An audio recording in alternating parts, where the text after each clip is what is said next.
Hello, everyone. I am so happy that you have joined us this afternoon and decided to spend your time with us this weekend on this virtual retreat. It's really an honor having you here and having you here to witness our holistic self care and compassion presentation. So, I'm going to be the first speaker launching this off. I'm going to be talking about the power of compassionate care in nursing. And then it's going to be followed up with Carolyn, who's going to be talking about holistic self care and compassion. She'll be walking us through a meditation exercise, some acupressure exercises, body scan and mindfulness, and really those self care aspects that, we can use for ourselves. And then Rhonda is going to take us through looking beyond the grocery store for health and self care, right? So we'll be getting some nutrition tips as well that we can utilize in our own for our own well being. So I'm just going to go ahead and get this started here. So, looking at the power of compassion in nursing, what does that statement make you think of, right? Maybe it's a story you have about a patient and a family member and your connection to them. Perhaps you think of the empathy that you feel when you care for others and you witness their physical, emotional, or spiritual pain. Many nursing theorists might come to mind, right? With their care models, their concepts, which are rooted in the foundation of this idea that compassion is a healing power and is at the heart of the art and science of nursing, right? These were some of the things that came to mind for myself while creating this presentation. So let's just jump right in, right? I really wanted to start off by talking about my journey, right? So, just to introduce myself a little bit more, I'm Amy Crippen. I'm a holistic nurse coach with a clinical research background. My coaching infuses that, right? It infuses my clinical, my professional, and my personal experiences along with the principles of innate health, right? And this is to help unleash the infinite health potential that exists in all of us, right? You see, over the years, my clinical nursing experience activated this natural joy to help others heal. And however, looking at my nursing career, it also took a major toll on my own mental, physical, and spiritual well-being. I would say somewhere around the third job, it was obvious that my adrenal glands were in constant burnout, stress, fatigue, right? I was suffering multiple somatic symptoms in my body as a result of this chronic stress that I was experiencing, both in my professional and my personal life, right? And I knew I had to do something radical to care for myself. So I started with developing my own self-care rituals. And I really just started getting curious about things, you know, doing things I'd never did before, putting myself out there, doing yoga, doing meditation, and I didn't find them all great at first. And some of them I ended up liking later that I didn't like at first. But what this really got was creating this approach to wellness for myself that was very fluid and natural and in the moment. And I call this activating curiosity wellness, right? It's utilizing our innate curiosity and compassion as a harnessing power to align our internal and our external health values with ease and joy. I think we all kind of want more ease and joy in our life, right? So I really just want to ask you this, why do most nurses enter the field of nursing anyways, right? Well, most of them enter the field of nursing like me. They find that they have a deep connection and empathy, this to care for others, right? For their physical, mental, emotional, and spiritual needs. And burnout and compassion fatigue can happen often when nurses experience increased pressures to meet the demands of healthcare providers and health consumers and families and, just everyday life. Like, we're a whole person walking into this job too, right? And we have to care for ourselves. So I want you to just kind of take a little moment, take a pause, and reflect. Why did you become a nurse? Right? What was it that drew you in? I know for me, it was really that to help others. I had a week-long ICU stay in 2006, and I deeply remember the care that the nurses gave me. I don't recall the treatment plans. I don't recall the nurses' names or even particularly their faces, but I do deeply recall their felt presence and the care, the heartfelt, caring presence that they brought to my care. And I felt that connection, and it aided me into returning back to health. So nursing always stood out to me when I was looking for a profession, when I was going back to school. And I just thought, like, I could never be a nurse, right? Like, I was a single parent.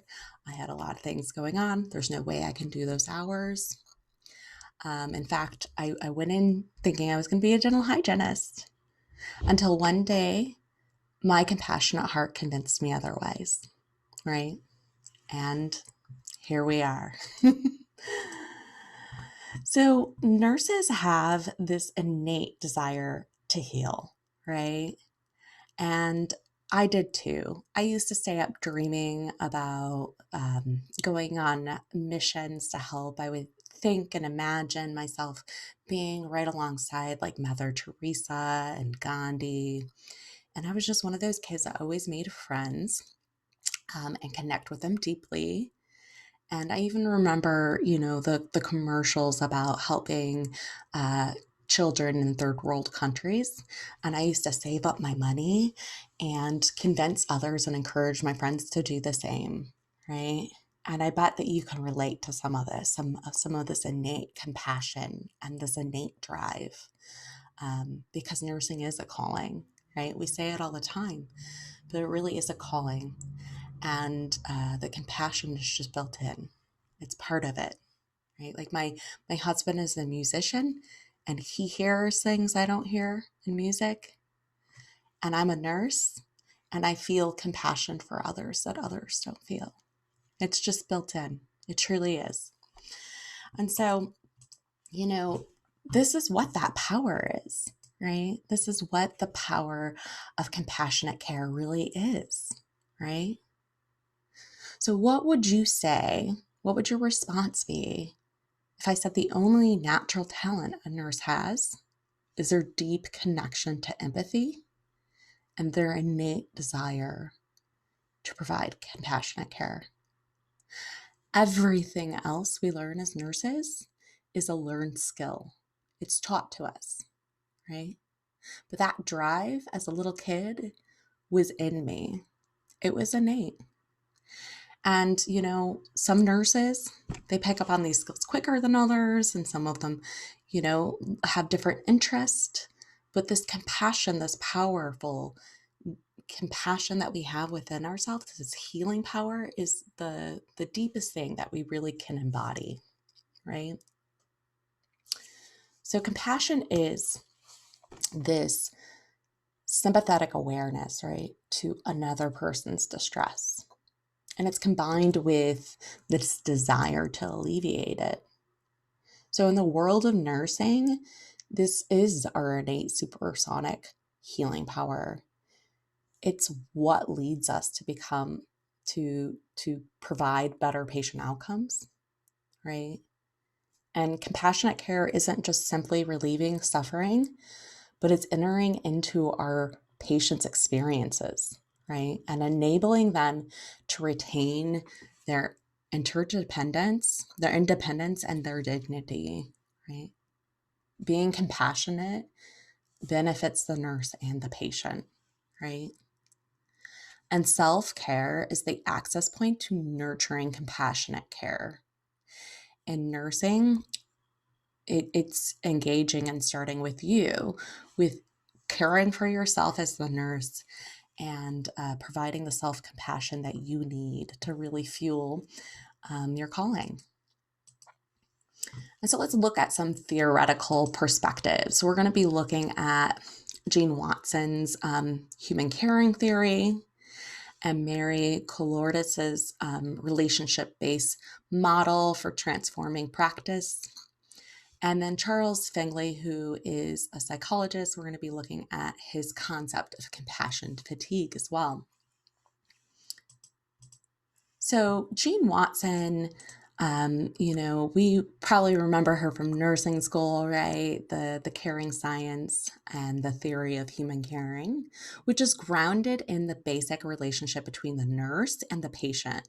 This is a theory that advocates for us to actively engage in caring through authentic presence and intentionality, right? At the core of caring science is our innate ability to embrace the positive energy that flows from the integrative mind, body, spirit, and environment.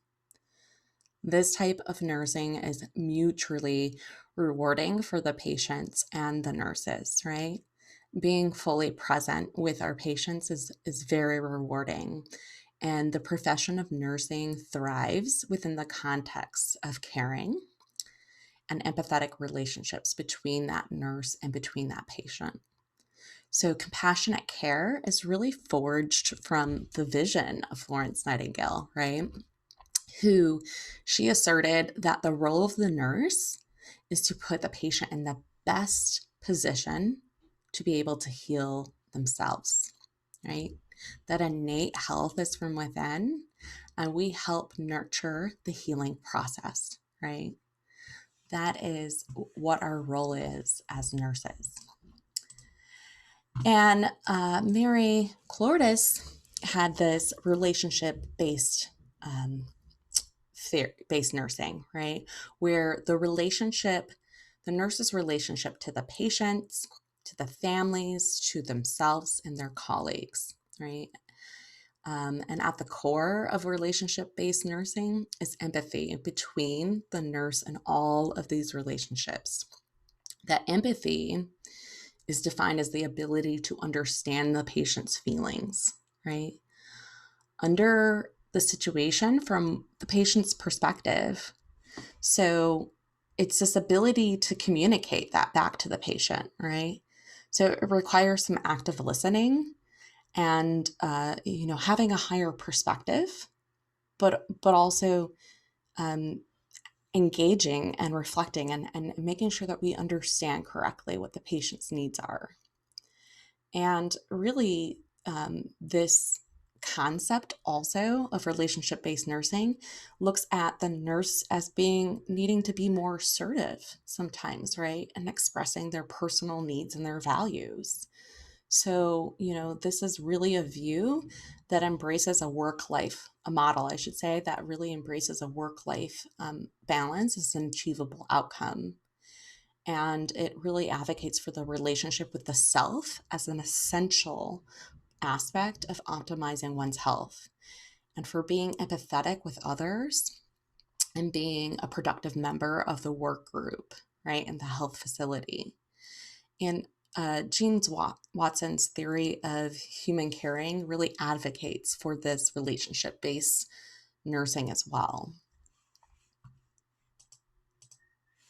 And so we're going to go on to Charles Fingley, who first talked about the concept of compassion fatigue in 1995. Well, not the first time, but I'm just saying, I know that seems like an old resource, but the truth is this compassion fatigue is not a new concept. And I know we've been talking a lot about it in 2020.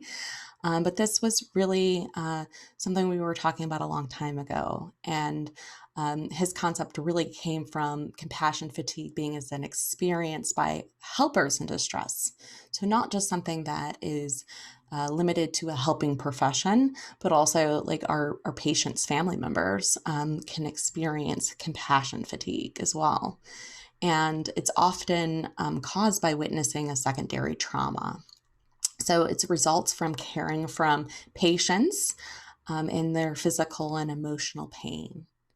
And unlike post traumatic stress disorder, the caregiver does not physically experience the traumatic event, but they experience it emotionally by caring for the patients. So our empathy, our superpower, is actually the thing that can uh, be turned on, where we absorb more and we don't release that, right? So that power, or supersonic healing power, if we're not caring and nurturing for ourselves, we might retain more of this than what's needed.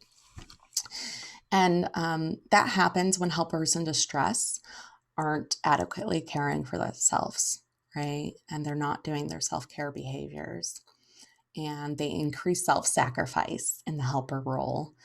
And I know that plenty of us can relate to that, right? So let's really look at this a little bit more. Like, what is the difference between compassion fatigue and burnout, right? There are a lot of overlapping symptoms, but there really is, they're not the same diagnosis. And compassion fatigue and burnout happen to larger populations, like I said, than just nurses. It can happen to anybody. And, that is caring for others. And so it's really important for us to be able to identify these symptoms so that we can live in alignment with our innate well-being, and we can support the outcomes of our patients and their families as well. And so when we really look at like compassion fatigue versus burnout, there's an increased work dissatisfaction, and you know, burnout really remedies when you spend time away from the job, right? So if you go on vacation, you get a longer break, you take a weekend off, you feel alleviated. It might come back, but there's some time of alleviation. And compassion fatigue, what's really distinguishing in this is that it really affects your ADLs, right? It really start having like an increased life dissatisfaction. Your work life really bleeds into your personal life. You're at home and you're worrying about work. You're at work, you're worrying about home. You start having symptoms of PTSD. You start kind of feeling out of control. You might be very moody. And it usually, this is really the distinguishing factor, it requires some sort of treatment. Whether that doesn't mean medication necessarily. It could be therapy, but also could just be like some really intense self-care. It could really mean joining a mindfulness group and really carving out those boundaries. Really sticking to a routine, and it takes much longer to heal from than burnout. So getting a new job does not satisfy or heal compassion fatigue. So just to go into this a little deeper, one of those big symptoms is like wanting to avoid work, right? So wanting to avoid going in, you start feeling the dread before you even walk in the door. So that third job that I had that I was saying, I totally had that. And I had the mood swings, and I had the stomach aches, and I had the headaches, and, looking for the pathology outside of myself, rather than realizing that it was coming from chronic internal mental stress. Right. And once I really woke up to that, then I realized how beneficial mindfulness based stress reduction would really help, and how just calming myself in the moment, right? Bringing myself back down to a deeper awareness of the place of stillness from within in any moment, right? We're always one thought away from that in any moment. And that really started to be the treatment. That really started turning things around for me.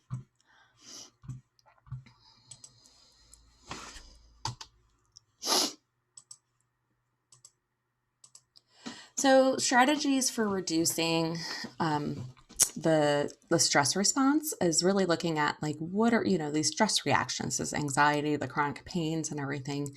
We can really do breath work, right? We can do meditation. We can do visual guided imagery. But it's really important to know that it's about calming our internal environment down. And we can really utilize that awareness in any moment as it comes to us, as we get that feedback, right?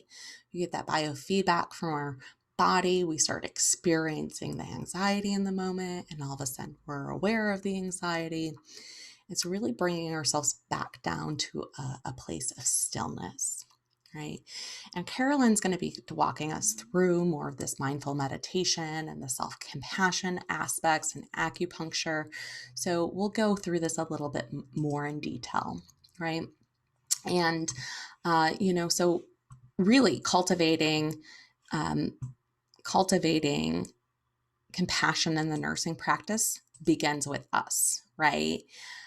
Recently got asked on a podcast about what do you tell your nursing coaching, your clients who are nurses, how they can become more present when they're finding it very difficult with all the additional stresses that are going on right now. And my response was more full stops, right? More pauses. You get the biofeedback, you feel yourself really wrapped up, you take more pauses, more frequent deep breaths, more grounding in each moment that your body tells you you need it. And you utilize that self-compassion in the moment and that curiosity, right? And you just allow yourself to go back into a more peaceful state of mind. So you can do these more frequent stops when you're washing your hands, when you're donning your gloves, even just slowing down enough to when you're giving meds to explain the meds you're giving to the patient, to be really present with the med pass with them. There's all sorts of ways where we can just take these little moments of bringing ourselves back to the moment, in the moment, and noticing that our brains have maybe trailed us off a little bit, which is what brains do. So, it really starts with us. It starts with our own self-care, right? Like I said earlier, it is the self-care, is the adaptation fuel, right?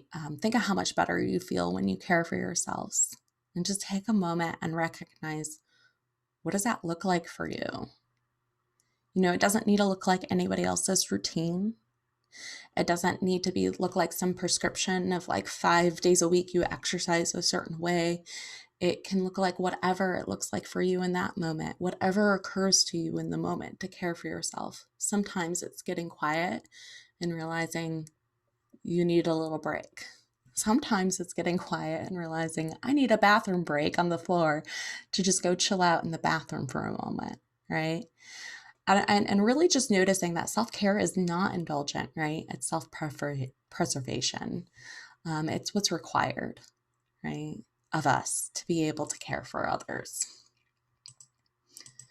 And it really, let's just simplify this, right? Let's simplify our self-care, because I know when I was really looking for a wellness routine, what I really came to find out is that as a nurse, I was really good at pathology. I work in clinical research, and we study pathology, but we don't really study health, right? And I had to teach myself these things. I had to learn.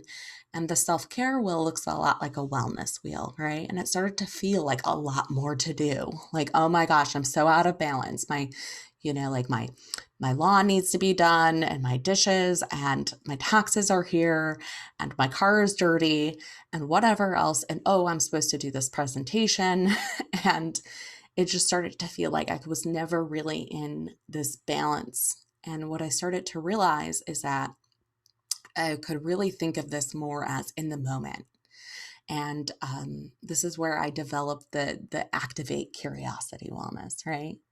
And it's just really, really simple. It's just be active, right? Be curious, be well. And so it's really an approach to the wellness wheel. You realize that wellness comes from the inside out, right? So the space of wellness comes from within. It comes from the wellspring of life that lives through you too, right? And it's the source of our healing that comes from the inside out. It's the source of our health that's just built in. And when we're feeling off of alignment and we start getting those biofeedback like signals from our bodies, we can really get curious about them. We can use self-inquiry.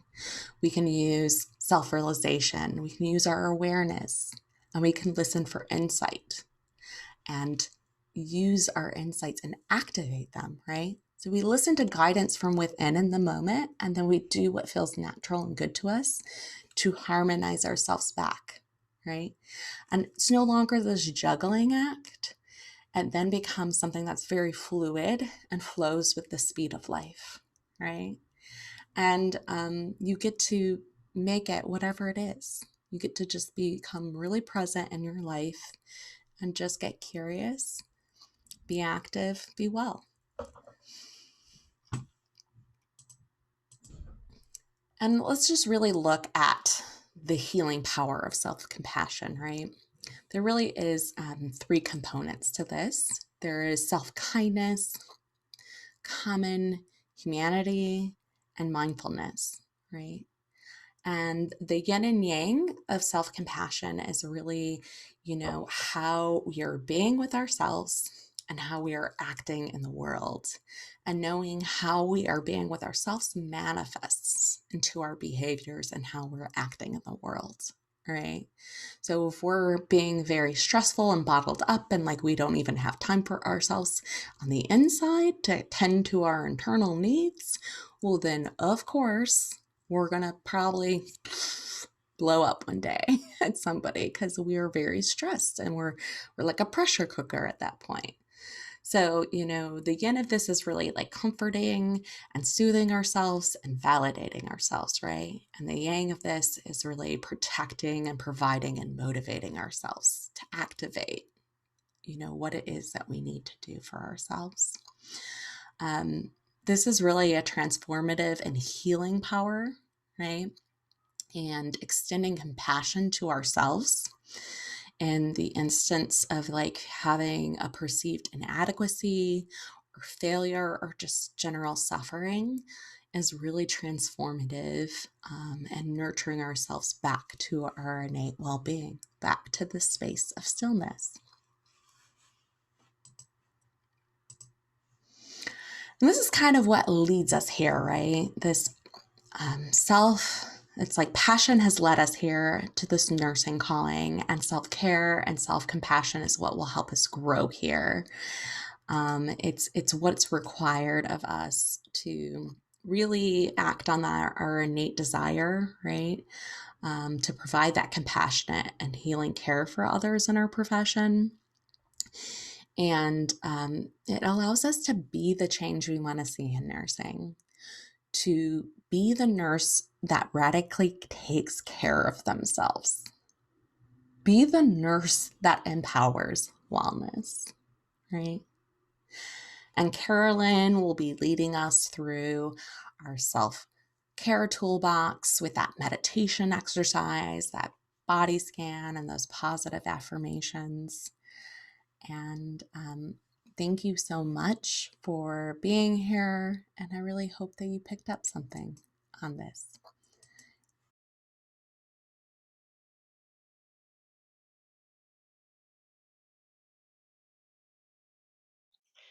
Wow, Amy, that was an awesome presentation. Thank you so much for personalizing that and sharing your story with us. I am just so, so thrilled to have heard it. Thank you again. Well, for those that forgot, my name is Carolyn, and I'm honored that you're here today.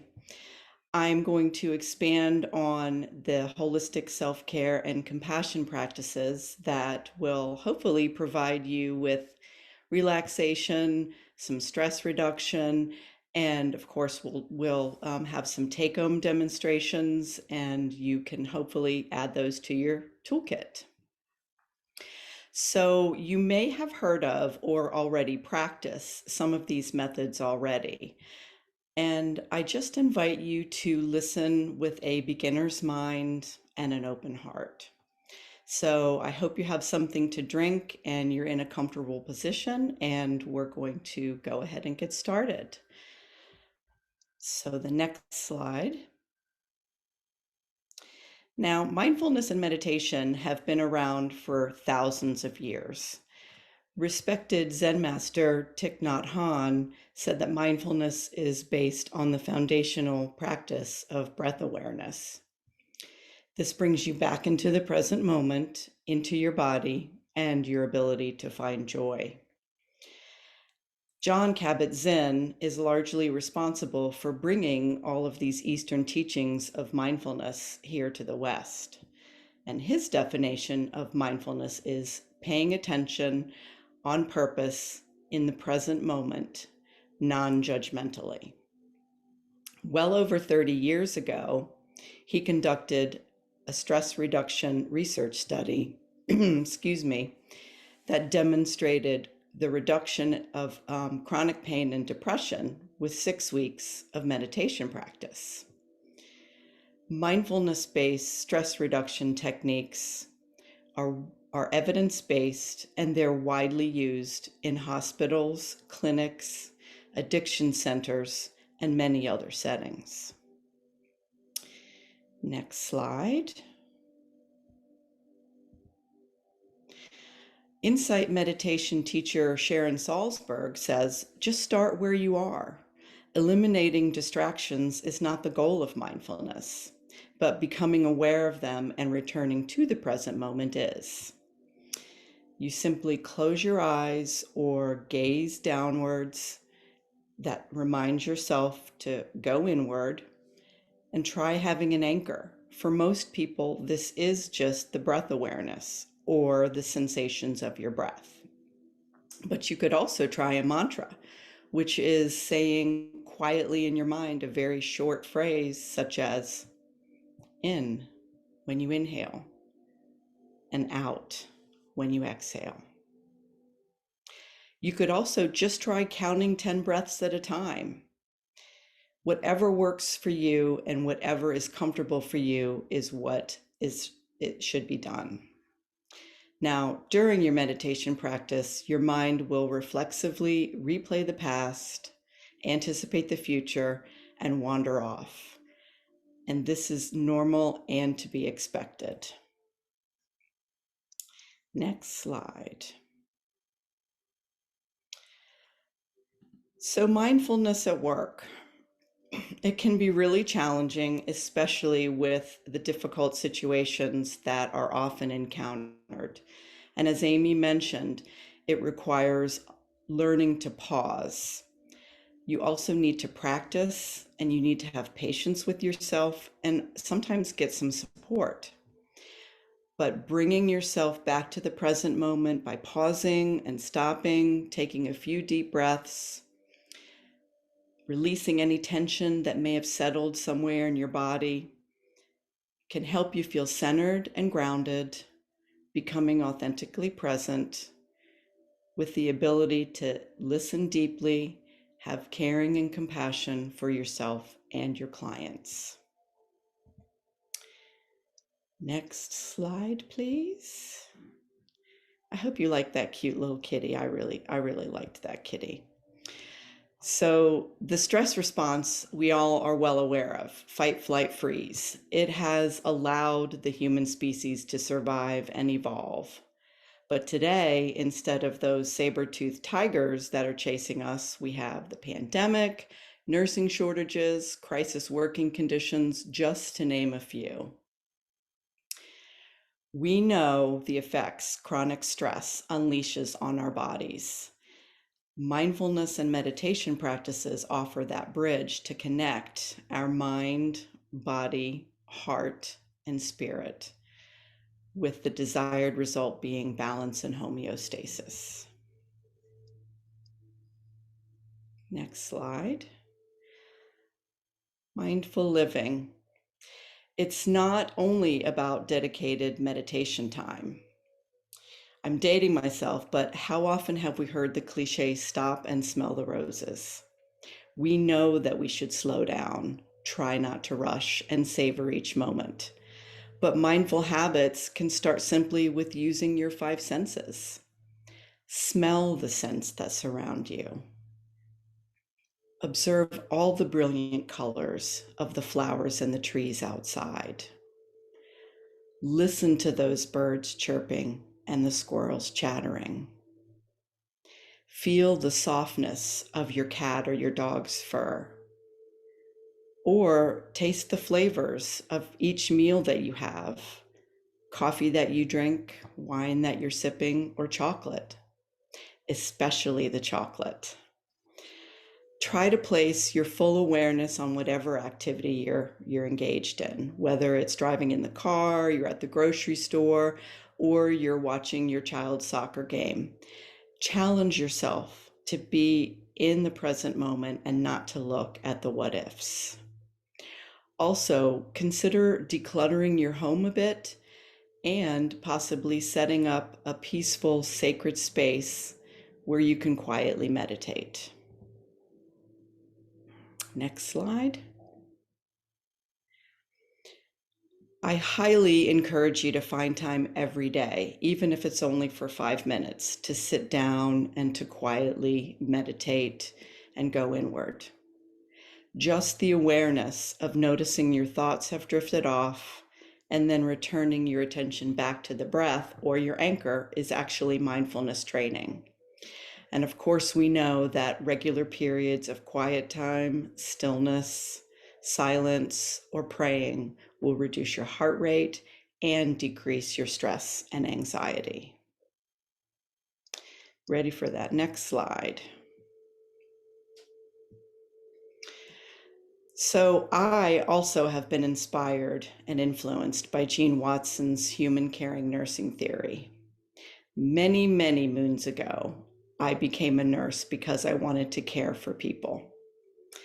And Jean Watson says that practices such as centering, meditation, breath work, yoga, prayers, connections with nature, and other forms of daily contemplation are essential for her theory's authenticity and success. Next slide. Author and nursing professor Kathleen Sitzman has researched and integrated Thich Nhat Hanh's mindfulness practices with Jean Watson's human caring nursing theory. In her book, Careful Science, Mindful Practice, Sitzman offers examples of how to incorporate Watson's 10 Caritas processes with mindfulness in everyday nursing practice. And she says that it's just as close as one deliberately observed breath. Next slide. So the first Caritas I'd like to highlight is holding altruistic values and practice loving kindness with self and others. Again, practice that loving kindness to yourself without fail, even when things do not go well. And we know that we can't control things and things do not always go as planned. Also, release each encounter with gratitude for what you have learned and experienced, and then move forward. Next slide.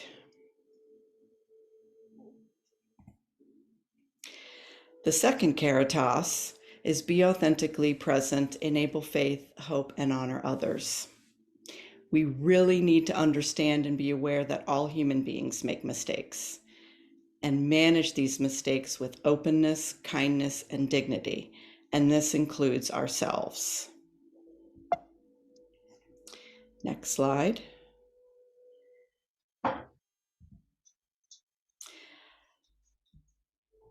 The fifth caritas I'd like to highlight: promote and accept positive and negative feelings as you authentically listen to another's story.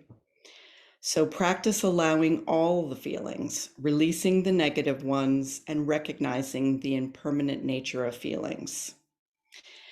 And really simply stated, that just means we need to accept others. We need to accept that everything changes. Next slide.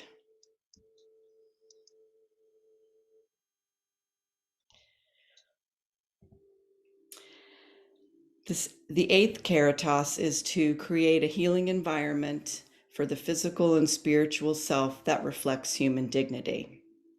And it's as simple as bringing the intention to your in and your out breath, and to resolve to fully love yourself, everything that is around you. Now, if you would indulge me in a loving kindness exercise, I would like to invite you to place your hand on your heart and say out loud or quietly in your mind, "May I be at peace. May my heart remain open. May I be awake and attentive. May I be a source of healing to myself and others. May I be safe. May I be happy. May I be healthy. May I feel comfort and ease."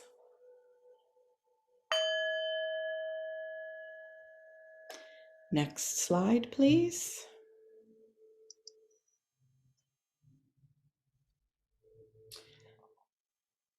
Gene Watson says, "Maybe this one moment with this one person is the very reason that we're here on Earth at this time."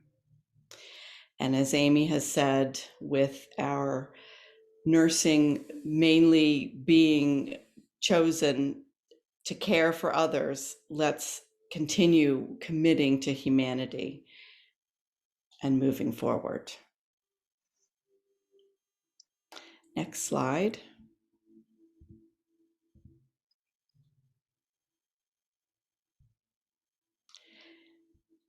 As nurses, we're trained to care for our patients, whatever it takes, and we often put our own needs on hold.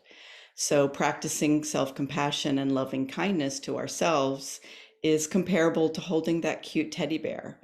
It provides the love and nurturing that we need to sustain us, one teddy bear hug at a time. Next slide. So Kristen Neff and Christopher Germer are psychologists and authors that have researched and documented these self-compassion practices. And according to Neff, self-compassion is needed for alleviating the pain and suffering that we often experience. She says that we should offer ourselves the same kindness and support that we give our best friends. Our mind replays judgmental thoughts over and over again. How many times may have thought to yourself, "I could have done this," or "I always do the wrong thing," or simply just labeling the experience as a bad one? You really wouldn't be critical to your best friend. I think you would probably reach out, touch her shoulder, give her a hug, and say, "It's okay. You'll get through this. I'm here with you. What do you need? I'm listening. I love you." So these are the things that as nurses, we need to say to ourselves. Next slide. Neff describes that yin-yang element of self-compassion. And the yin side is being with ourselves in a kind and supportive way, comforting, soothing, and nurturing.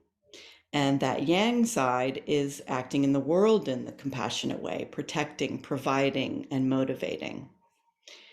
It's like a mama bear's protective energy, setting boundaries and saying no if you need to. And that is a hard one for us as nurses to do. But saying no is especially important if it means that there could be any potential for harm to yourself or others. Next slide. Now, Christopher Germer offers 5 pathways to self-compassion. The physical pathway is just awareness of and softening of your body if you notice any tension that may have settled there, and then holding space for what it is. The mental pathway is allowing all of your thoughts without judging them, having some gentle awareness with them, and just perhaps naming them with kindness as they arise. So you might say to yourself, oh, I'm judging again. Or, I'm looking into the past. Here I go again, forecasting into the future. But do it with kindness and then return to your anchor, the breath. The emotional pathway is befriending your feelings and treating yourself like you would a best friend. And that also is challenging, but it's really important for us to realize that we need to be our own best friends. The relationship pathway is connecting with others, just like what we're doing here right now. We're being with like-minded people, we're finding our tribe, we're networking. And all of these things just emphasize the importance of having a sense of belonging and security. And then lastly, the spiritual pathway. It's nourishing your spirit through mindfulness, meditation, prayer, quiet time, reflection, perhaps journaling or being in nature. And really, again, this is individualized to what you need.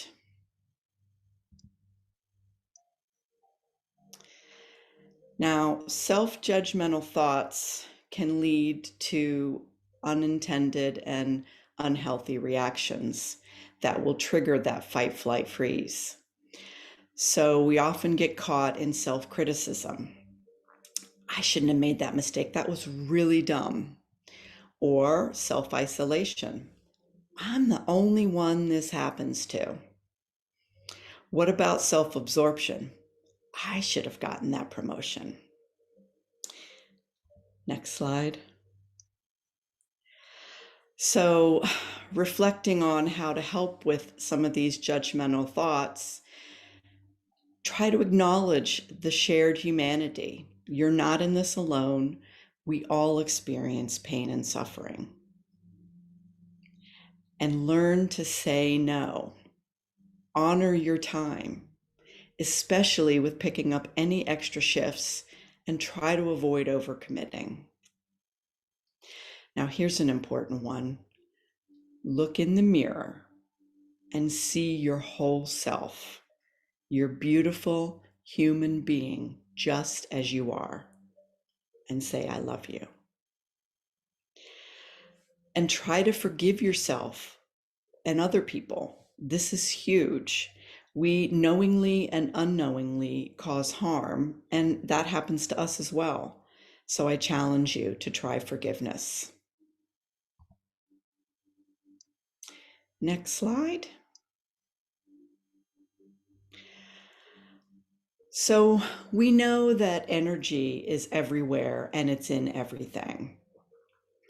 Thousands of years ago, China and India mapped fundamental energy pathways, meridians, and chakra centers. An ancient Eastern principle is that when energy is flowing freely and unobstructed, other body systems will often find harmony, coming into balance and resulting in homeostasis. This ancient wisdom also observed the connections between our physical body conditions and our mental and our emotional states. Acupressure uses our fingers as stimulators along these energy pathways and can assist with the shifting and the moving of any stagnant or dense energy that may have settled in there. So if you're ready to practice, let's move to the next slide. All right. Would you like to learn how to relieve some tension? Using your index and your middle fingers, find the well at the top of your shoulders in the middle, right above your trapezius muscle. Now curve your fingers slightly downward and apply gentle pressure, whatever is comfortable for you. Now close your eyes and take a big, deep breath in and out, allowing any feelings of tension that you may have just dissolve away. Hold these points for a few breaths, and I'll ring the bell when you can open your eyes.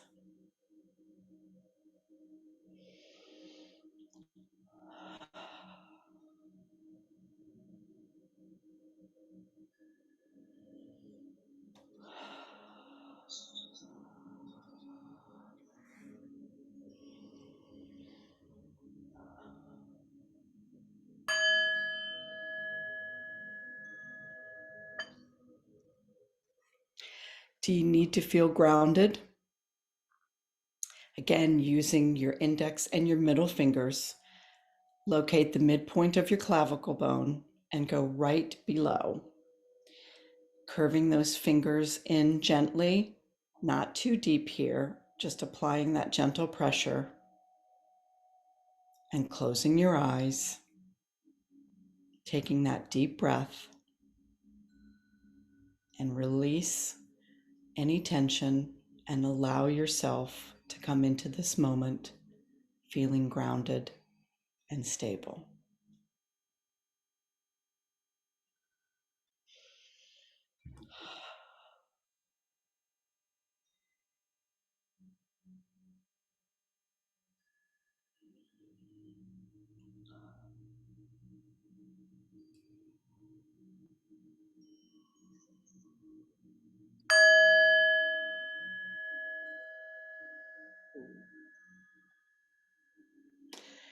Are you feeling anxious? As if you were taking your pulse only on the ulnar side of your wrist. Find the well, curve those fingers in gently, applying that gentle pressure. Now place your hand on your lap for comfort. Close your eyes. Take a deep breath in. And if you have any fears and anxiety, release it into the vast air that surrounds you.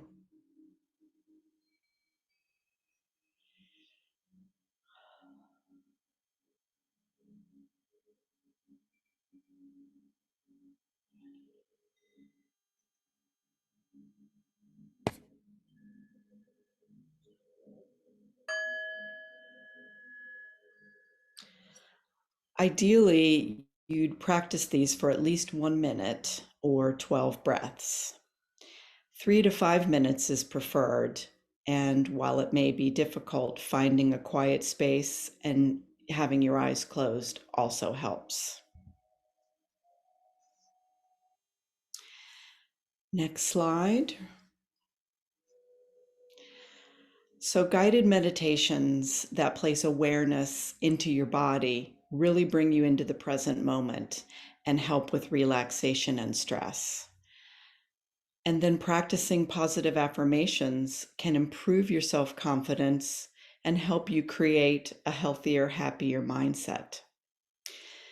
It is very important, though, to allow any feeling that arises and attend to it. So get settled into a position of comfort. Perhaps take a sip of water. And let's move into this guided meditation.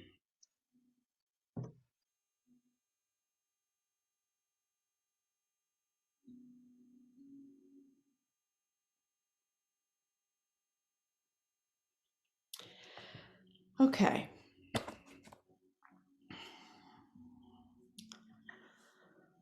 Taking a nice cleansing deep breath in and out.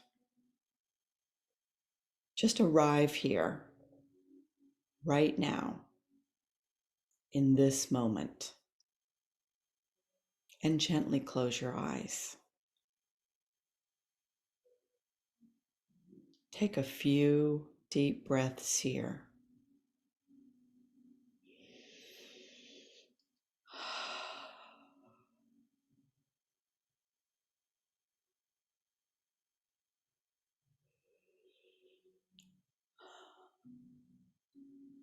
Now set your intention for this meditation.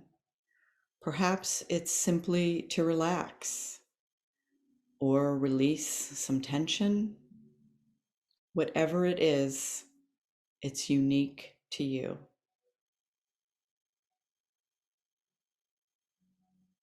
Now start to become aware of your breath and feel the cool air entering your nostrils.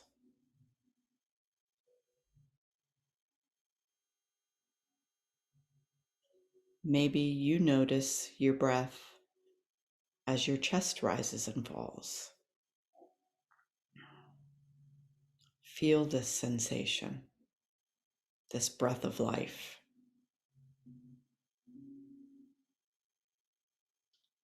Notice your breath as your abdomen expands and contracts, inhaling and exhaling.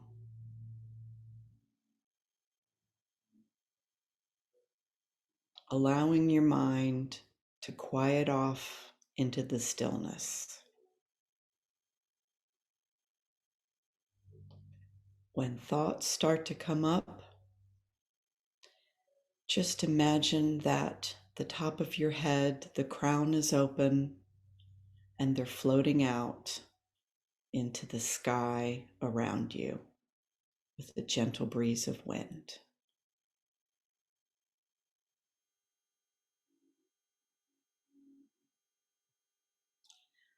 Bring your awareness now to your forehead and release any tension. Feel your eyebrows. Between your eyebrows, your third eye, where intuitively you know what is best and right for you.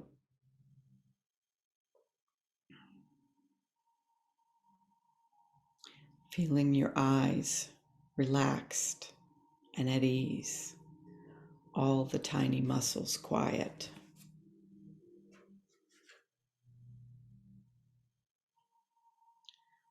Loosen and unhinge your jaw and allowing your tongue to relax in the palate.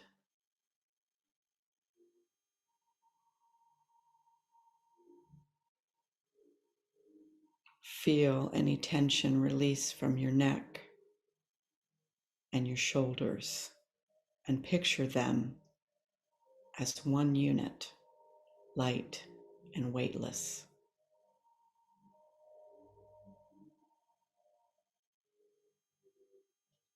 Now bring your attention to your heart center. Take a moment with gratitude as your heart rhythmically beats without effort.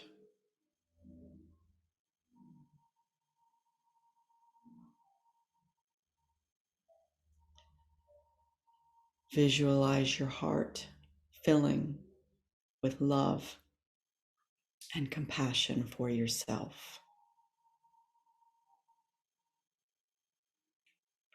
As you see your heart filling with this self-love, you notice it starts to overflow. There's so much love there. Feel this love from your heart aura extend out to your family and to your friends. It continues on, expanding to all human beings, animals, and plants. There's so much love. The aura is radiating out to the entire world and into the infinite universe. the planets, moons, stars, galaxy.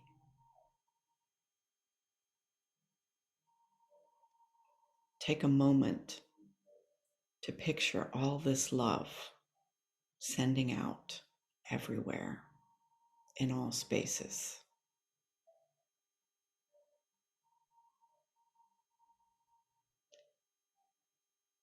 Now begin to sense this love is returning to your heart. It starts by coming back from the universe, the moon, the sun, the Milky Way, all coming back to your heart. Mother Earth and all of her humans, her plants, her beings, and her goodness and wellness settling into your heart, coming back to you as you receive from your community, your family, and your friends, until finally it settles back into your heart. This universal love in your heart that you give and receive.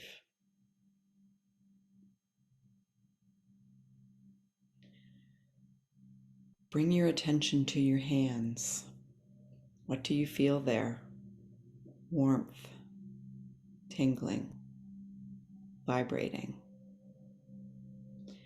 This healing energy that's comforting, nurturing, and soothing with just your touch to yourself and to others.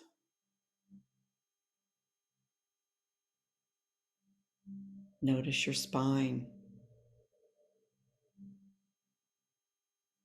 from your head to your tail. Feel the support it provides you.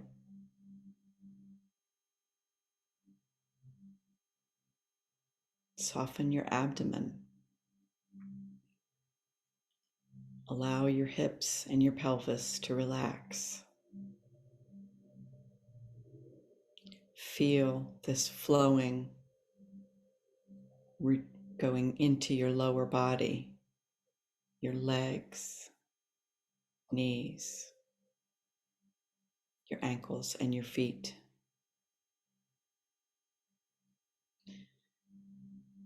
Now feel your entire body, your whole being. Feel the space of your whole being. And notice the space around your being.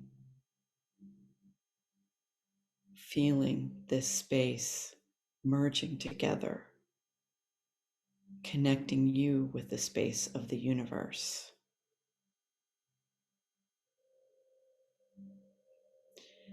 Take a moment here to experience the peace that is within this space.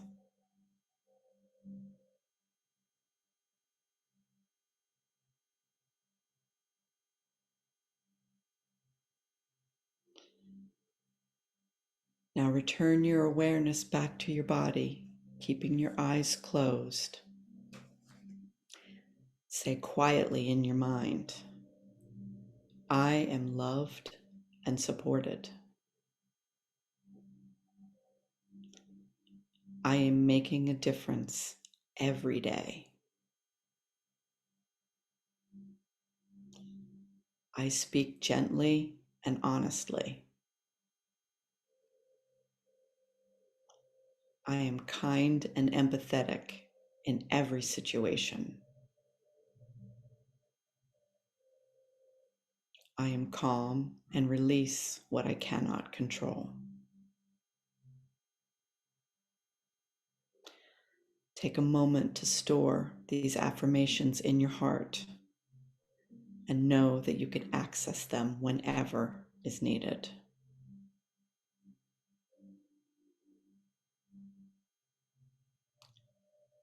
Bringing your attention back to your body and your surroundings. Wiggle your toes, wiggle your fingers, and at the sound of the bell, gently open your eyes.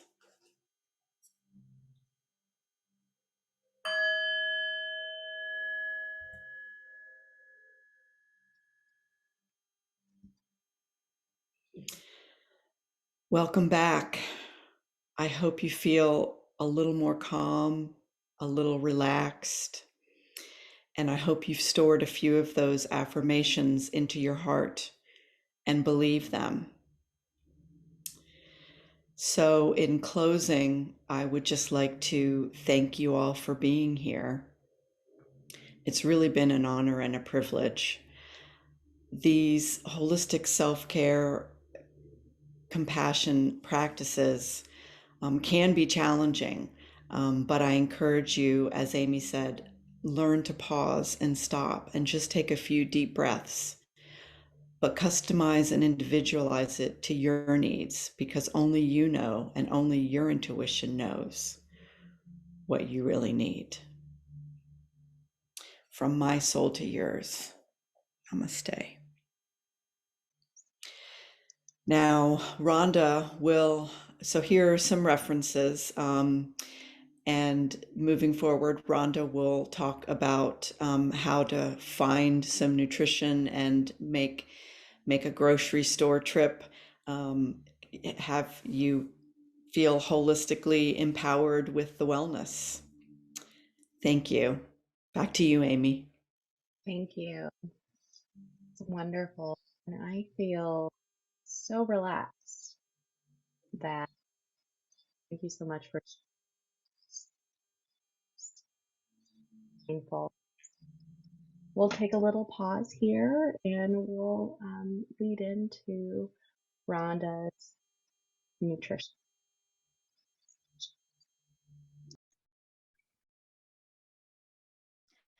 Hi, good afternoon. Welcome, everyone. I'm so happy to be here and for you all to be here for our virtual retreat, Empower Wellness, the Future to Nursing. Thank you, Carolyn and Amy, for a beautiful presentation and the gracious introduction. My name is Rhonda Kane. I am a board-certified holistic nurse and health and wellness nurse coach. I also work as a chronic care manager and a well-being champion for CVS Health. So I want to congratulate you and commend you for taking this time this weekend to take care of yourself. So often as nurses, we are the last ones that we care for. So again, congratulations on being here and commend you for taking this time out. I mean, what a couple years have we had? The pandemic hit and it has just been a roller coaster on so many levels. Physically, mentally, emotionally, and with our environment. We've seen our culture and we've seen so many changes over the last couple of years. I look forward to the rest of 2022. I think that as nurses, we have more power than we think, and we have the opportunity to kind of change the trajectory of what is going on currently as we move forward, especially as holistic nurses, and again, how we can empower wellness. So I'm going to share my screen here. Here we go. So beyond the grocery store for health and self-care. Have you ever thought about that? Beyond the grocery store. And is eating and what I decide to put inside my body for nutrition, is it considered health and is it considered self-care? So let's look at chronic disease here in the United States. We have approximately 1.7 million Americans that die annually from chronic disease. That's 6 in 10 adults in the United States that have at least one chronic disease and 4 in 10 that have 2 or more. So what are we talking about when we talk about chronic diseases in these statistics? Heart disease, cancer, chronic lung disease like your COPD, stroke, Alzheimer's, and diabetes. 75% of our national healthcare expenditures are for chronic disease, which that comes out to about 3.8 trillion annually in healthcare costs.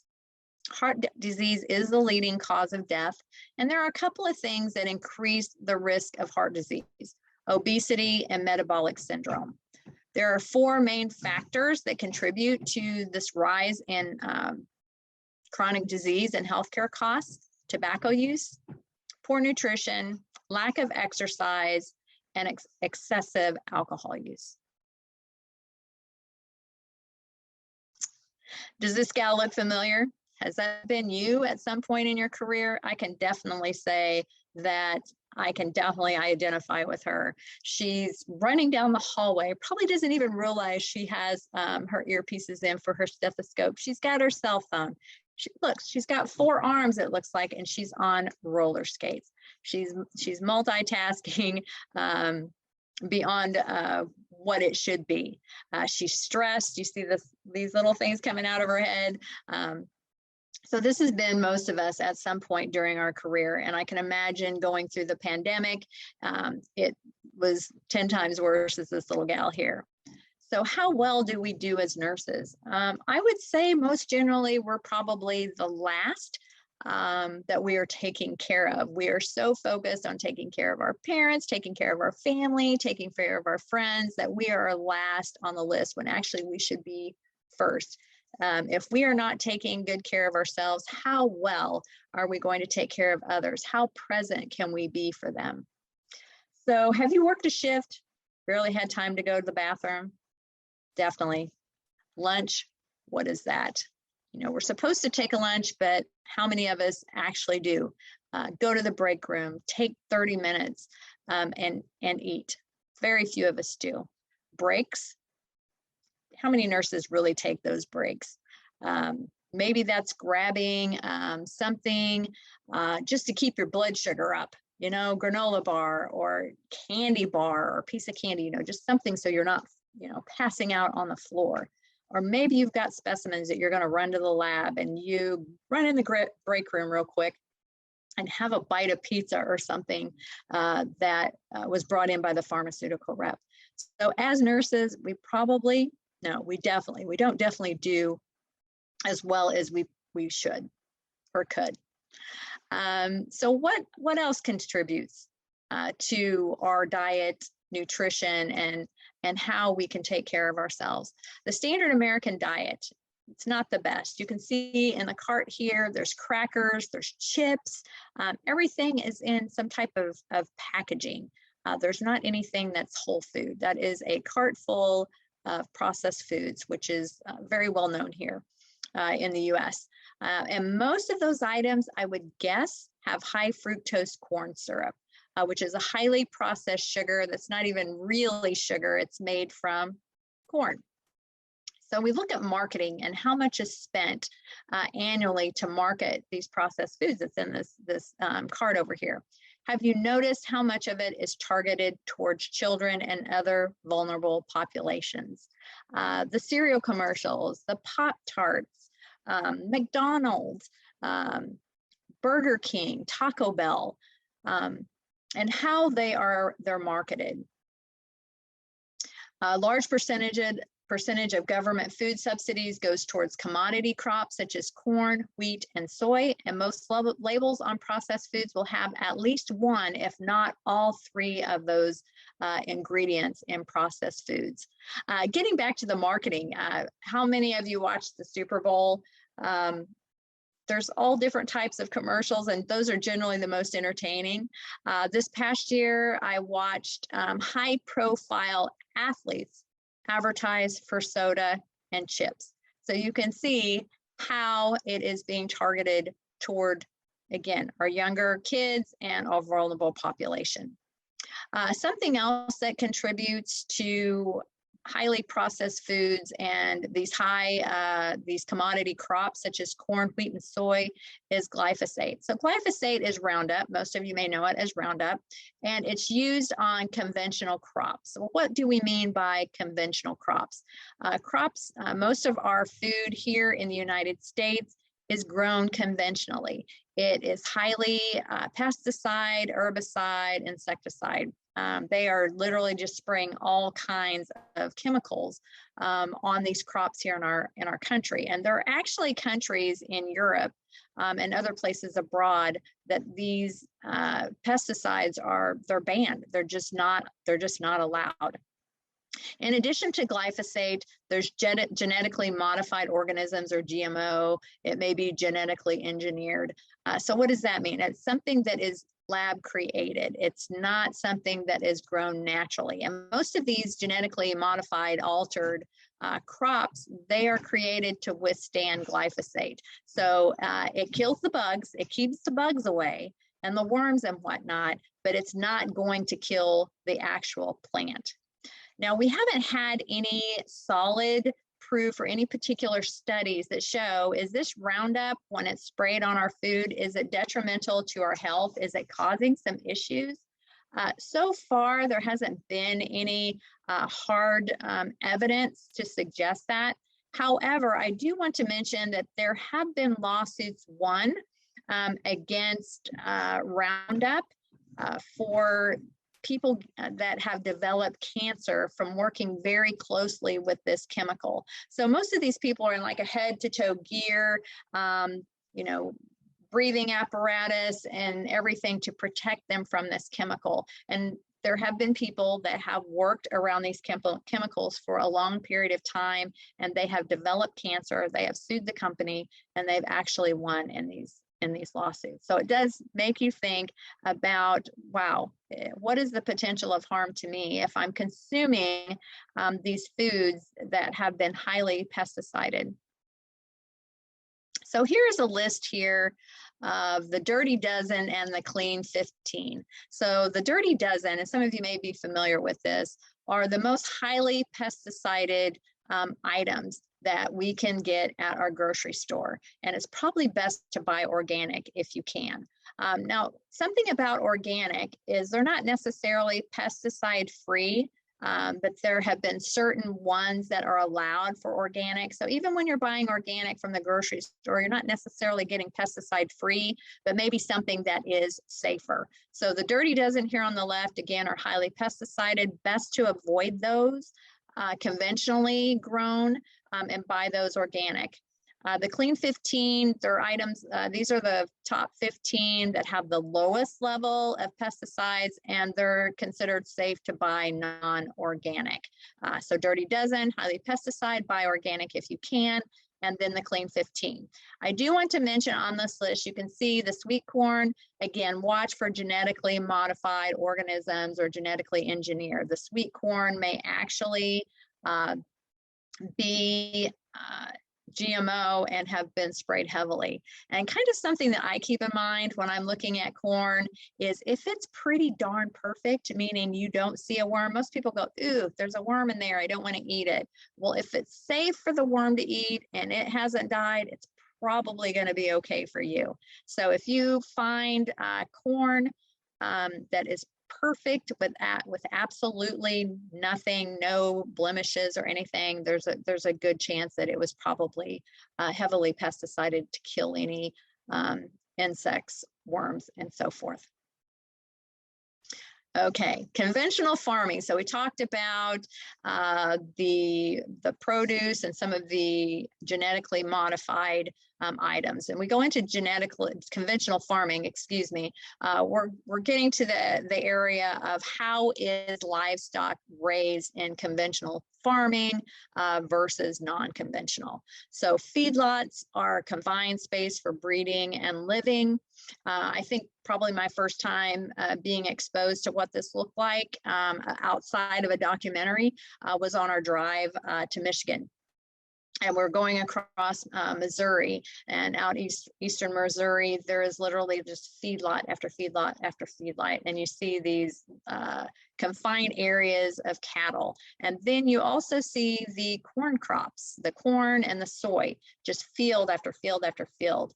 And there's actually signs on there that are warning about the pesticides and so forth. And it probably shouldn't be there when they're spraying and that type of thing. Actually warning signs on some of these crops. I've also seen those in vineyards and so forth in different parts of the country. So conventional farming, those animals are ingesting or being injected by hormones, antibiotics, and steroids. So if they're in a confined space, the likelihood of them getting sick increases the risk of getting sick. So sometimes they are giving antibiotics to prevent. They're giving it to treat. And then also the combination of the three are for quicker, bigger growth and slaughter. Actually, there are some statistics that show that more antibiotics are being fed to animals than by humans. So that is something also that caused me to take a bit of a pause. So superbugs. Now, there's no hard studies and really any extensive research that has been done on this. It's very minimal evidence at this point that there is a relation with these antibiotics being fed to our animals, being directly connected with superbugs.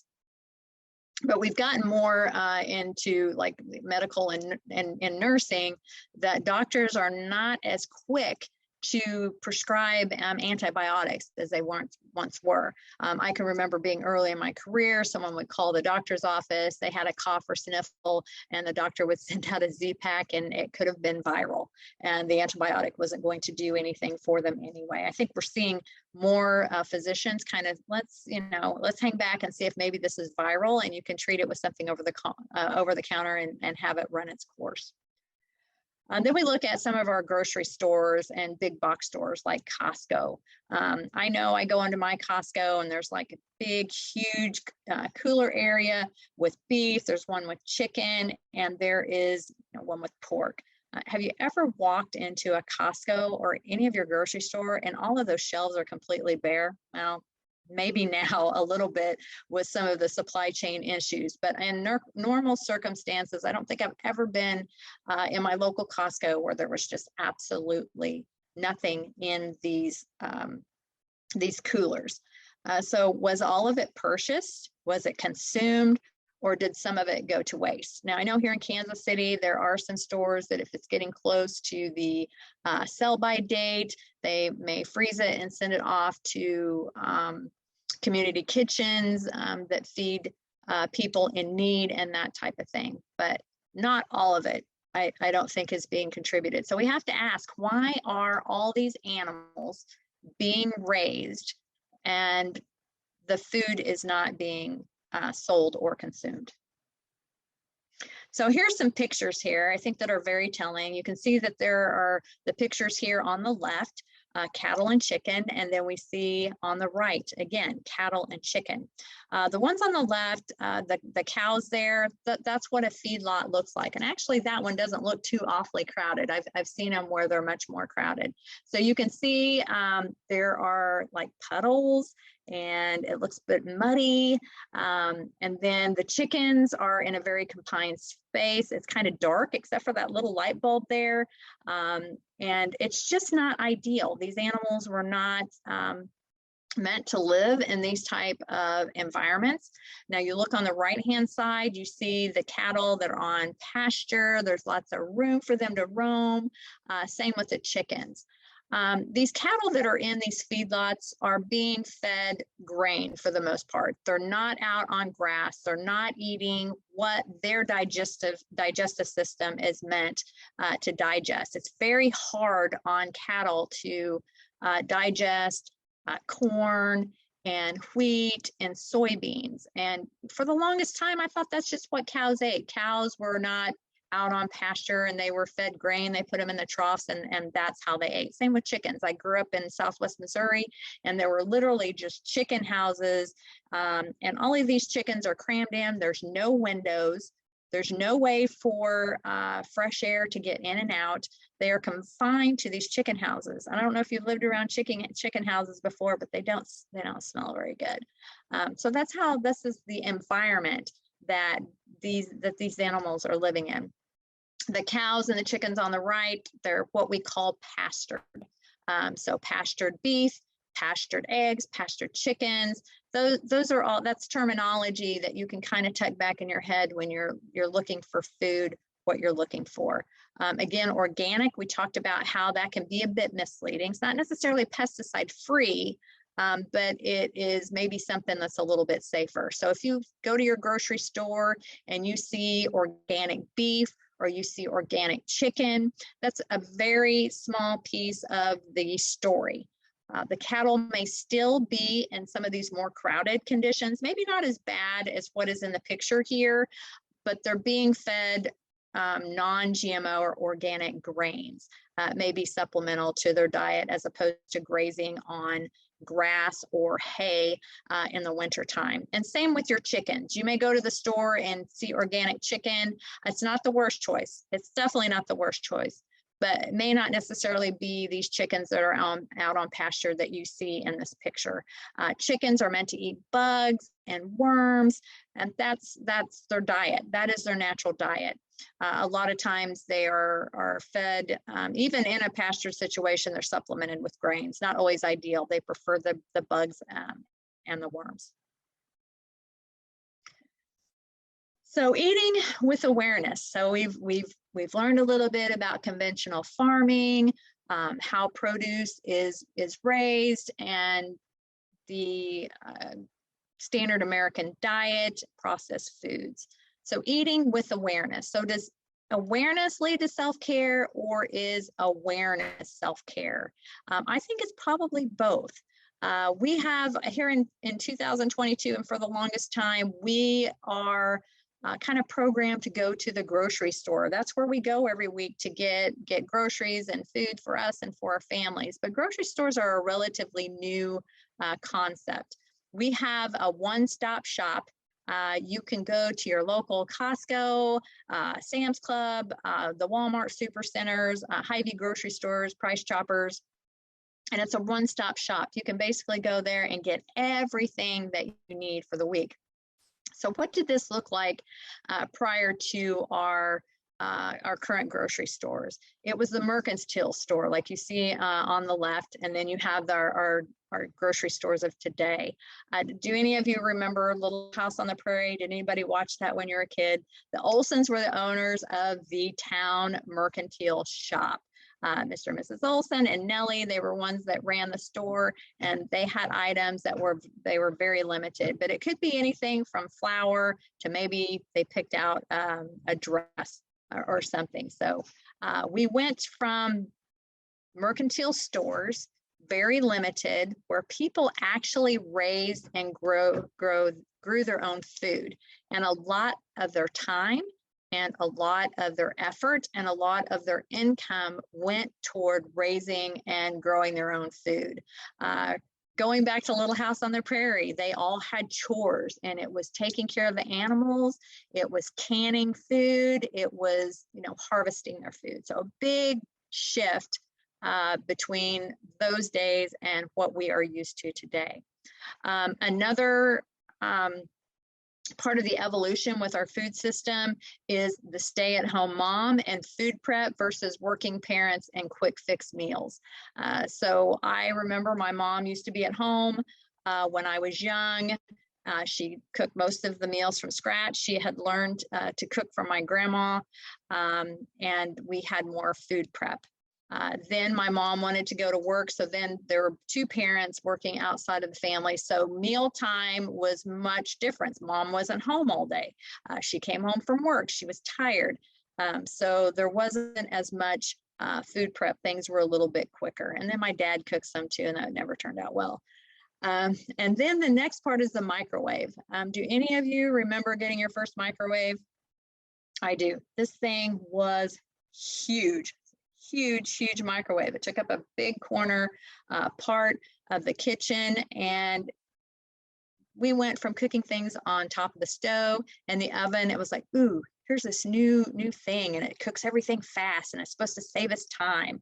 And so mom went from cooking on top of the stove and the oven to, I remember we were baking cakes in the microwave. They were terrible. They were absolutely terrible, but we were still doing that. So mom shifted a lot of her cooking over to the microwave, and we can get into a whole big other conversation about microwave and what is it doing to our food? Is there actually any nutrition left by the time we literally, zap it and heat it up in such a quick amount of time? Again, do you think beyond the grocery store when we talk about the origin of your food? So you've gone to the grocery store, you're doing your food prep or you're cooking your dinner. Did you ever think about where it came from? Did it come from overseas? Is it someplace else in the United States? Exactly where did it come from? How far did it travel? And then we think about the carbon footprint. What is the carbon footprint of the food before it actually lands on your table? So 35% of our food in the United States comes from abroad, and it's radiated, even organic. So radiated. So they just want to make sure when food travels that it is not carrying something with it, disease, bugs, worms, those type of things. So even food that's organic that is coming from other parts of the world, it's most likely being radiated for safety purposes. So you can see this freight ship here in the slide. That may be where how your tomatoes or your cucumbers traveled to your grocery store. And you have to think about if it's put on a freight ship and it's coming across the pond to the United States, how green did they have to pick that? Because they have to think about the ripening time from the time it came off of the plant until the travel time, and then the time that it sits in your grocery store. So green and allowing 2 weeks at least of travel time, and it's actually ripening in probably some of these containers. So what is the answer? What is the answer? How can we eat with more awareness? We can eat local. So what does local mean? Eating local. You know, my grocery store is local. It's right down the street. I go down there every week and I purchase my food. But eating local means eating food grown, raised within a 50 to 100-mile radius of home. So when you think of home, what is 50 miles to 100 miles from my house? What is being grown? Is it something you've thought about? Have you looked into this? You know, what farms might be close to me? What are some local sources of food 50 to 100-mile radius of home? So what is the benefits of eating local? Healthy, dense, nutritious food that has not been sitting on that freight ship for a couple weeks. This is coming right out of your farmers' crops, animals that are raised locally. It's very, very close. It supports community. Getting to know the farmers that grow your food, getting to know growing practices and how they're growing food. It's also overall better for the planet, eating locally. The food is not traveling miles and miles. Fuel is not being used for it to be shipped here. It doesn't have to be radiated. And also eating local is eating seasonally as much as possible. I think here in the States, you know, it's March here, and even in December, I could go to my local Costco and get strawberries. They weren't from here, not even in the United States for the most part. They are being grown in warmer climates. Sometimes you might get lucky and get a strawberry out of California in the middle of winter, or maybe Florida, but most oftentimes it's going to be coming from somewhere abroad. So eating seasonally as much as possible. Sometimes that doesn't seem to be easy because you're not going to be able to eat strawberries all year round or blueberries all year round. You'll be eating what grows well in your area at the time. So here in Kansas City, some of our early crops that come up is spinach, which I love spinach. Asparagus is another early crop. Love asparagus. Very short growing time, very short season, but those are some of my favorite locally, spinach and asparagus in the early spring. So my journey, how did I get on this journey to local food? 12 years ago, I had no idea. I was going to the grocery store like everyone else. And sometimes it was the local grocery store, the Walmart Supercenter, or whatever. But at the age of 40, I had some unexplained inflammation, and it led to having a hysterectomy. I had gone through multiple procedures. I had been through multiple treatment plans, antibiotics, anti-everything, medicine. I took so much medicine, I was literally sick. The doctor didn't really have an explanation. And so we tried conventional ways so I wouldn't have to have surgery, but it just came to the point that I went ahead and had the hysterectomy. The biopsy results every single time showed inflammation, but they couldn't explain why. It wasn't infectious inflammation. It was the inflammatory inflammation. Shortly after that, I was diagnosed with Hashimoto's, and then yay me, last October, it was pre-diabetes. So recovering from my hysterectomy, I think I had 4 to 6 weeks off.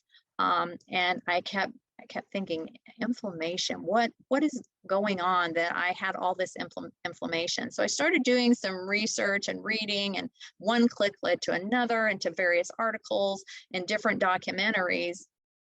And it clicked with what was going on with our food system and how food has changed and how it has evolved over the years, and maybe not necessarily for the better. I mean, it's quicker. We can get meals on the table much quicker, but definitely not necessarily for the better. I gained the COVID-19, probably a little more than the COVID-19 over the last 2 years. And I can remember when the downward spiral, when it happened. I had mostly been eating a whole food organic diet, which I had done for 10 or 11 years since my hysterectomy. I kicked the Coke habit. Yes, that was a tough one. Coke Zero was my thing. I drank a case of it a week. I ate a lot of processed foods up until last October. I was diagnosed with prediabetes, and 2 years before, the downward spiral of my diet. And I can tell you when it happened, for whatever reason, I went to the store and I bought a box of Good and Plenty's. Is there any black licorice lovers out there? I had not had a Good and Plenty for at least 10 years. I really didn't eat much sugar. And it went downhill in a hurry. And even though I was still eating mostly organic, I was eating a whole food diet. I was probably dealing with my stress in that way. I would go grab some chocolate covered almonds or a peanut butter cup. And then I got addicted to those darn little gummies, those little things that your kids eat, those little fruit gummies. I was just eating those like crazy. And over a 2-year period, I gained weight. I became more fatigued. And then I go and have lab drawn, and surprise, my doctor tells me you have prediabetes and you need to go on a diet and start exercising. Wow, that was a wake-up call. But I had made up my mind that if it was something that I could do to help prevent this going from pre-diabetes to full-blown diabetes, I was going to do it. So again, dumped the sugar.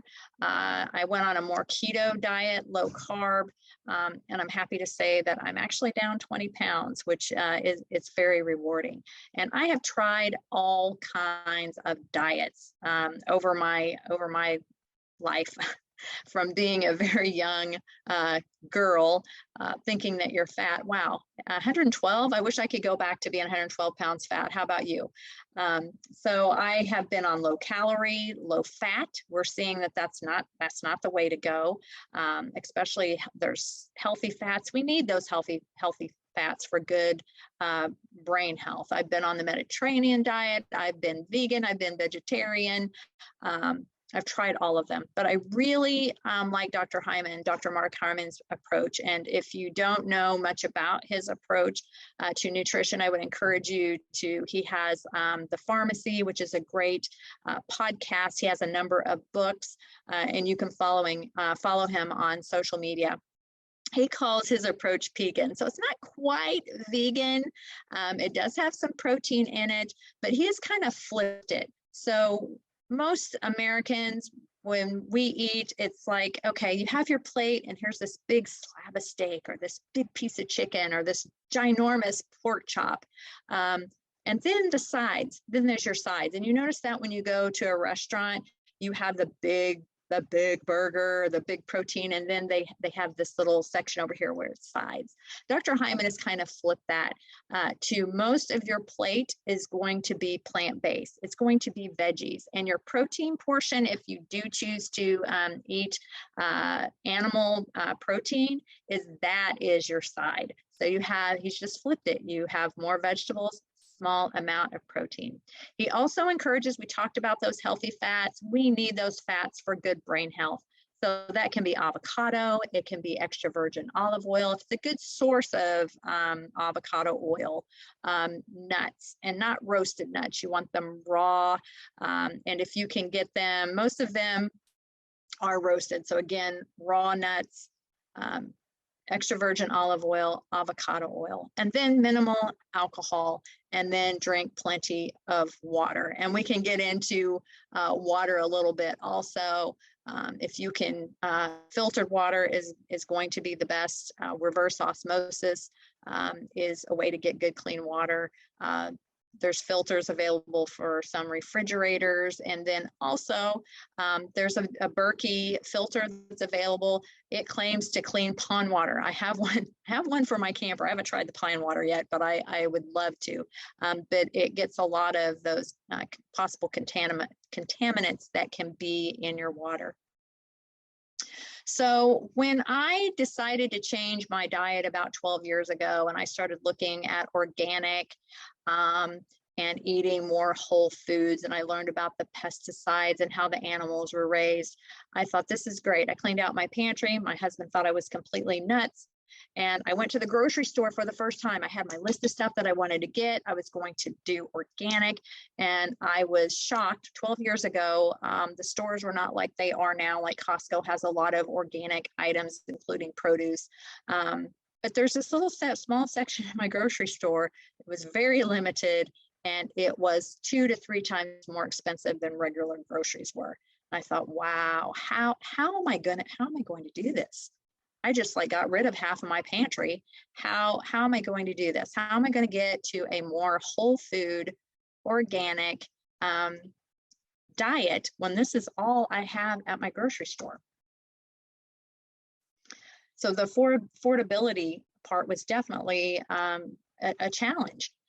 So local food, sustainable farms, farmers market, community supported agriculture, and I started a garden. So we talked about local food, that being 50 to 100-mile radius. So I had to do some research here in Kansas City and find out, okay, what food is being grown in my neck of the woods, and what farms were considered sustainable, those ones that were not using conventional methods, ones that were being mindful of the environment and mindful of the welfare of the animals that they were growing. Farmers markets. It turns out there's several farmers markets here in Kansas City, some of them better than others. So I had to learn, what questions do I ask when I'm going to a farmer's market? How are your animals being grown? How is your crops being raised? Are you using pesticides? Are you using herbicides? What are you feeding your animals? Are you feeding them genetically modified? Are they pastured? Are they free range? So free range is chicken. That was a picture of the chickens. That's a free range chicken. Are your cows pastured? Are they able to roam on pasture and eat grass?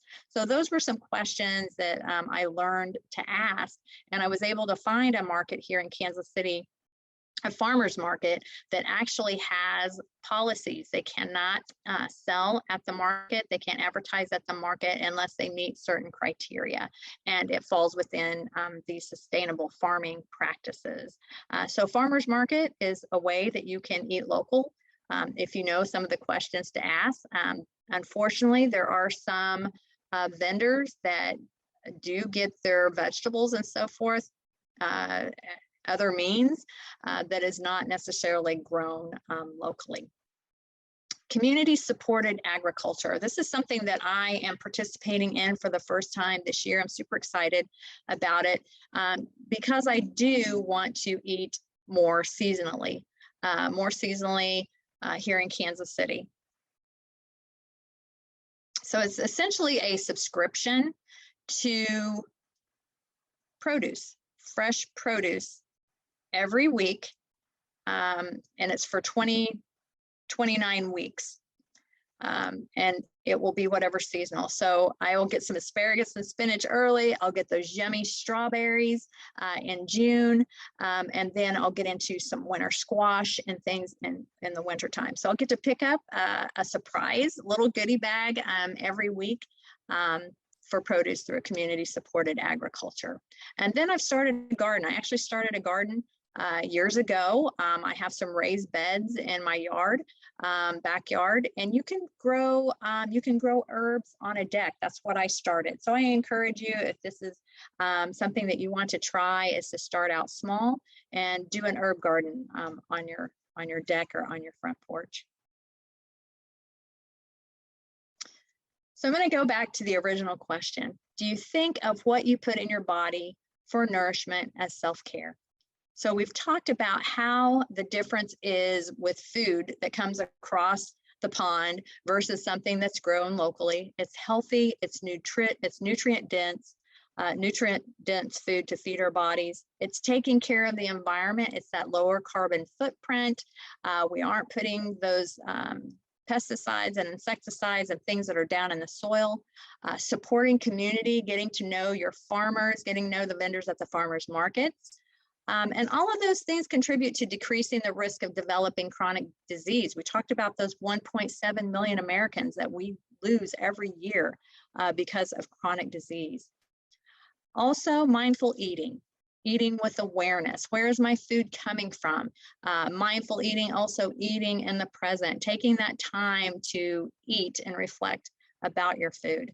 And this all contributes to a healthier you, body, mind, spirit, and environment. Thank you all so much for attending the conference. Hang on to your questions. I look forward to answering any of those for you on a journey to a healthier you with local food and going beyond the grocery store for self-care and health. Thanks so much. See you in the Zoom room.